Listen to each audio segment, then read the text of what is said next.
안녕하십니까. 방금 소개받은 고려대학교 지광섭 교수입니다. 저는 이제 앞서 말씀해 주신 그 배경에 맞춰 가지고 이 디지털 건설 프로젝트의 실질적인 이제 진행 그 내용에 대해서 설명드리도록 하겠습니다.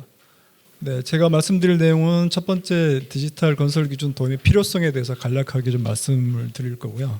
그 다음에 건설 기준을 구축을 어떻게 하고 성과에 대해서 말씀드리도록 하겠습니다. 먼저 필요성입니다. 먼저 제가 첫 번째 왼쪽 상단에 보여드린 거가 시간축 대비해가지고 우리나라 GDP 성장입니다. 지금 2023년부터 4년대를 보시면은 이제 3만 불이 넘은 이제 선진국 반열에 들어간 거고요. 그 다음에 이제 오른쪽 상단의 그림을 봐도 우리나라 건설 산업 경쟁력 글로벌 경쟁력 순위는 12위에 와 있습니다. 그런데 특이할 만한 사항이 타임축에 제가 빨간색으로 표기를 해놓은 부분이 그게 이제 국내적으로 우리나라에서 발생한 대형 건설 사고가 되겠습니다. 빨간색으로 막대기로 표시를 했는데요. 근데 놀랍게도 2023년 작년도 그렇고요. 그다음에 2020년 초반에도 지금 여러 건의 대형 건설 사고가 발생했습니다. 그러니까 선진국화가 되면은 좀 더 나은 환경을 기대할 건데 이제 건설 산업에서 발생하는 사고는 계속적으로 발생하고 있고. 특히 최근에는 이제 더 빈번한 사고가 발생되고 있습니다. 근데 이것은 지금 GDP가 올라감에 따라서 지금 개개인이 담당해야 될 범위하고 기술적인 수준, 아니면 건설 산업에서 요구되는 복잡도가 증가해서 여유도가 떨어지고 이제 개인이 담당해야 될 범위가 넓어지는 이제 그런 문제하고 같이 연계돼 있다고 보시면 될 것 같습니다. 이거는 2023년도에 인천 서구에서 발생한 아파트 슬래브 붕괴 사고가 되겠습니다. 속칭 이제 무량판 슬래브인데요. 이 무량판 슬래브 설계에서는 여유도가 이제 굉장히 제한이 되어 있습니다. 그래서 그런 문제 때문에 슬래브 파트별로 상당히 복잡한 서로 상이한 구조 배근이 이루어져 있는데 나중에 사고 조사를 해보니까 전단 철근이 배근이 되어야 됨에도 불구하고 이제 누락된 부분도 실제로 발견이 됐었고요. 그다음에 두 번째로는 실제 시공 상세 배근도에서도 철근이 누락된 사고가 발견되었습니다. 그러니까 복잡하고 기술적인 성숙도가 높아야 되는 이제 구조물에도 불구하고 엔지니어가 실제로 담당할 수 있는 것이 제한되어 있었다는 점이 특이할 만한 사항이 되겠습니다. 근데 이런 현상이 전체적으로 이제 건설 산업에만 국한되는 게 아니고 사회 전반적으로도 효율화가 증대되고 그 다음에 이제 개인이 담당해야 되는 범위가 넓어짐에 따라서 거기에 대한 서포트하는 시스템으로서 디지털 전환의 시대는 전 산업 분야에서 동시다발적으로 이루어지고 있습니다. 본 프로젝트에서는 이를 위해서 아까 이제 이승환 수석께서 말씀하셨듯이 이제 라이브러리에 DB하는 방안, 그 다음에 건설 기준을 직접 온톨로지로 만드는 방안, 그 다음에 IFC 데이터를 만드는 방안, 이 세 가지의 DB를 개발해서 건설 기준을 디지털화해서 인력 부족 문제와 설계와 시공 시 요구되는 기술적인 복잡성에 대응을 하고자 하는 것이 본 사업의 전반적인 그 모티베이션이 되겠습니다.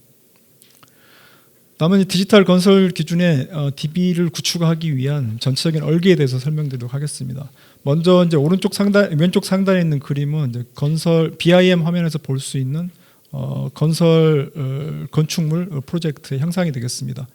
이 건축 구조물을 설계하기 위해서 엔지니어가 생각하고 있는 설계 절차도, 표준 절차들을 분석한 다음에 이 표준 절차도에서 연결되어 있는 건설 기준을 분석을 해서 저희가 설계와 시공의 기준 맵이라는 것을 도출을 하게 되고요. 이 도출된 기준 맵을 DB화하는 작업을 거쳐서 각 부재별로 연계된 건설 기준이 집합된 건설 기준 라이브러리라는 DB를 저희가 구축을 하게 됩니다. 그 다음에 각 건설 기준에서 실제로 구동을 하기 위해서 필요한 변수들을 따로 집합체로 만들고 이 건설 기준을 실행하기 위한 것을 일종의 이제 룰 유닛화하고 각 룰 유닛이 상호 연계된 건설 기준 온톨로지 DB가 두 번째 있게 되겠고요. 이 두 개의 이 DB를 실무단에서 활용하기 위해서 IFC, 그러니까 BIM 체계에서 활용할 수 있는 DB 체계로 크게 세 개의 DB 체계로 구성이 되어 있습니다. 다음은 각각의 이제 DB 체계를 구축하는 방안에 대해서 말씀드리도록 하겠습니다. 여기는 이제 그 표준 절차도에서 구성된 이 표준 절차도, 그러니까 이 건축 구조물을 설계하기 위해서 다양한 부재를 고려해야 됩니다. 평슬래브, 철근이 있는 슬래브, 그다음에 이거 말고도 기둥, 보 등 여러 가지가 있게 되는데 여기 이그젬플에서는 철근이 있는 평슬래브에 대해서 얘기를 해놨습니다.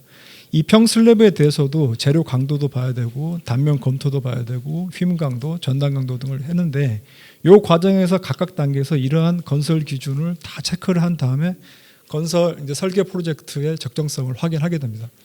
그러면 이 기준은 이 프로젝트에서 이 부재, 슬래브 부재하고 체크 포인트가 이런 식으로 연결이 되게 되고요. 이거는 이제 컴퓨터 데이터 공간에 들어가기 위해서는 DB 체계를 구성을 해야 됩니다. 그래서 이 프로젝트에서는 저희가 DB 체계를 별도로 지금 구성을 했고 유사한 DB 체계는 이미 목적에 따라서 여러 가지 DB 체계 존재하고 있습니다. 예를 들어서 WBS 체계, 그다음 옴니 클래스 체계, ISO 체계, 유니 클래스가 있는데 지금 이 건설 기준 디지털 전환을 위해서 저희가 이러한 형태의 DB 체계를 지금 분류를 해서 이 기준 맵이 다음과 같이 DB화를 할 수 있도록 정보 체계를 구축한 다음에 이 DB로 구축을 하고 있습니다.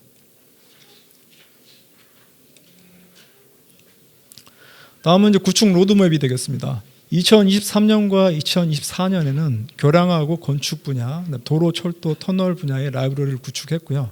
2025년하고 26년에는 설비, 공동구 분야를 구축하고 26년에는 최종적으로 전체 구조물에 대한 라이브러리를 보완하는 작업에 들어가게 됐습니다. 저희가 크게 7가지 형태의 구조물로 구분해서 이 작업을 추진하고 있습니다. 다음은 이제 라이브러리를 구축을 했는데 활용 방안에 대한 논의가 있는데요. 이거는 활용 방안에 대해서는 지금 저희가 싱가포르 측하고도 얘기를 하고 있고 그다음에 저희가 전문가 자문진에서도 여러 가지 활용 방안에 대한 얘기가 나오고 있는데 이 활용 방안은 여러 가지 단계가 있을 수 있습니다. 예를 들어서 건설 사업을 추진할 때 인허가 단계, 그다음에 이제 기본 설계 단계, 상세 설계 단계, 또 감리 단계, 아니면 심의 단계, 여러 가지 단계에서 저희가 레이어를 별도로 정해서 거기에 맞는 형태의 이 건설 기준 라이브러리를 저희가 쓸 수 있게 되겠는데요. 여기서 이제 오늘 발표에서는 저희가 계획 단계에서 활용할 수 있는 부분, 그다음에 설계나 시공 단계에서 활용할 수 있는 부분, 심의 단계를 지금 이그젬플로 나열을 해놨습니다. 계획 단계에서도 이제 발주주 측면에서도 프로젝트 시작 전에 어떤 일을 할 것인가를 라이브러리를 통해서 미리 좀 확인할 수 있는 장점이 있고요, 눈으로. 그다음에 설계나 시공 엔지니어들도 이 프로젝트별로 저희가 제공하는 기본 템플릿에서 성격에 맞는 라이브러리를 별도로 구성을 하고 미리 뭔가 체크해야 될 부분을 확인한 상태에서 일을 진행하기 때문에 굉장히 투명성이 높아지는 장점이 있습니다. 설계나 시공 그 중간 단계에서도 각 과정에서도 라이브러리를 편집하고 절차를 변경하는 단계를 상호 간에 논의하는 과정을 해서 분명히 진행할 수 있고요. 심의 단계에서도 심의자별로 취향에 따른 심의를 이루어지는 것이 아니라 이제 구체적으로 확인된 절차에 대해서 심의를 이루어질 수가 있는 클리어한 장점이 있습니다. 다음은 이제 건설 기준 온톨로지 DB 구축을 하는 것입니다. 온톨로지 DB는 건설 기준 실무 설계 및 시공 표준 절차도에서 각 단계별로 체크해야 되는 기준 항목에 대한 것인데요. 이 기준 항목을 보게 되면은 이 기준 항목을 체크하기 위해서 기본적으로 필요한 자료가 있을 거고, 그 다음에 이 기준 항목을 체크한 다음에 나오는 결과가 있을 것입니다. 그래서 이런 것들을 미리 상호적으로 분석을 하고요. 그 다음에 단일 기준으로 이 모든 것을 할 수가 없으며 연계된 기준들이 또 있습니다. 그러니까 이 기준, 예를 들어서 이 룰 유닛에서는 그 다음 그 두 번째 룰 유닛을 참조해야 되고 또 세 번째 룰 유닛이 서로 연결될 구조가 되어 있습니다. 그래서 이번 프로젝트에서는 저희가 각 건설 기준 항목을 룰 유닛이라고 명명을 하고 있고요. 이 연계된 한 세트를 저희가 룰 세트라고 지금 부르고 있습니다. 그래서 이러한 체계를 구성을 했고 각 룰 유닛에 대해서는 다음과 같이 저희가 제안하는 새로운 신규 데이터 구조를 제안했습니다. 그래서 각 룰 유닛은 다음과 같이 3가지 파트로 구성이 됩니다. 메타 정보 파트, 그 다음에 이 룰 유닛을 구동하기 위한 논리 흐름도가 있습니다. 그 다음에 세 번째는 룰 유닛이 컴퓨터로서 실행되는 디지털 코드 부분으로 구성이 되어 있습니다. 이 메타 정보에는 어떤 내용이 들어가냐면은 실제 이 기준이 어떤 경위를 통해서 개발됐는지, 그 다음에 이력 같은 정보들이 들어가서 향후 기준에 대한 논의가 필요할 때 참조할 수 있도록 이 메타 정보가 들어가 있고요. 이 논리 흐름도에서는 현재 이제 경험이 있으신 분들은 다 동의를 하시겠지만 일부 기준에서는 실제로 읽는 방법에 따라 가지고 여러 가지 형태로 해독될 수 있는 부분이 있습니다. 그래서 그런 부분을 구체적으로 피할 수 있는 부분이고요. 이 논리 흐름을 먼저 결정을 하고 그 다음에 글로 된 기준을 작성하는 방식으로 기준의 진화를 계획을 하고 있습니다. 다음은 여기서 이제 구현된 기준들이 다음과 같이 각 룰별로 이 세 개의 데이터 체계로 룰 유닛 1번, 2번, 3번으로 구성이 되고 각 룰 유닛은 다음과 같이 이 작업 단계에서 서로 상호 연계된 구성된 그 룰 건설 기준의 온톨로지로 구성이 되게 됩니다. 2023년하고 2024년에 교량과 건축 분야의 건설 기준 온톨로지 DB를 구축을 했습니다.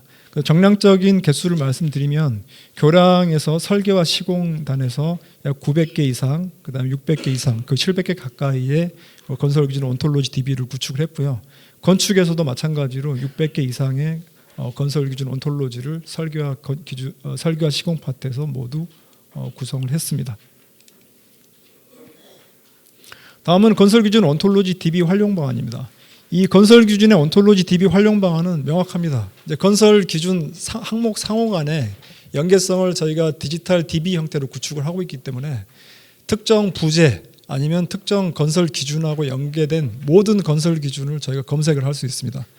그러니까 건설 기준에 이제 새로 제정하거나 개정한다고 했을 때 실제로 이제 저희가 건설 기준을 개정하거나 제정했을 때도 직접 적용되지가 못하고 충돌되는 기준들 때문에 시간이 오래 소요가 되는 경우가 있는데 이 시스템에서는 저희가 건설 기준을 개정하거나 제정되기 전에 이미 그 연계된 모든 뿌리를 검색을 해서 대응을 할 수가 있는 장점이 있게 되겠고요.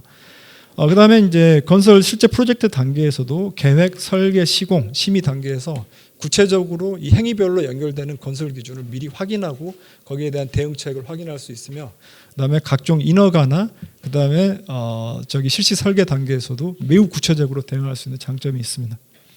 그다음에 이제 이 온톨로지 DB는 실제 실행을 할 수가 있기 때문에 이 BIM 환경에서도 이 연계된 건설 기준을 직접 실행을 해서 기준 항목의 적합도를 미리 확인할 수 있는 기능이 있고 이번에 이제 저 발표 끝나고 데몬스트레이션 파트에서도 아마 보여드릴 예정입니다. 저희가 이제 BIM 환경만 얘기를 했었는데 이거는 이제 건설 기준 온톨로지는 BIM만 국한된 게 아니고 영세한 이제 설계사나 시공사 같은 경우는 BIM이 아니고 서드 파티 프로그램들이죠. 엑셀이라든지 다른 비주얼 베이직 환경에서도 저희가 만든 건설 기준 온톨로지 DB를 불러다 쓰실 수 있도록 구축을 하고 있습니다. 향후 추진 계획입니다. 향후 추진 계획은 역시 마찬가지로 2024년까지는 교량하고 건축물, 건축물, 도로, 철도, 터널에 대해서 작업을 했는데 남은 구조물에 대해서 설비 공동구에 대해서 라이브러리 DB를 구축하고 BIM 소프트 활용 등을 해서 구축을 할 예정이고요. 온톨로지 파트에서도 역시 마찬가지로 도로, 철도, 터널, 설비 공동구에 대해서 추진을 할 계획에 가지고 있습니다. 경청을 해주셔서 감사합니다.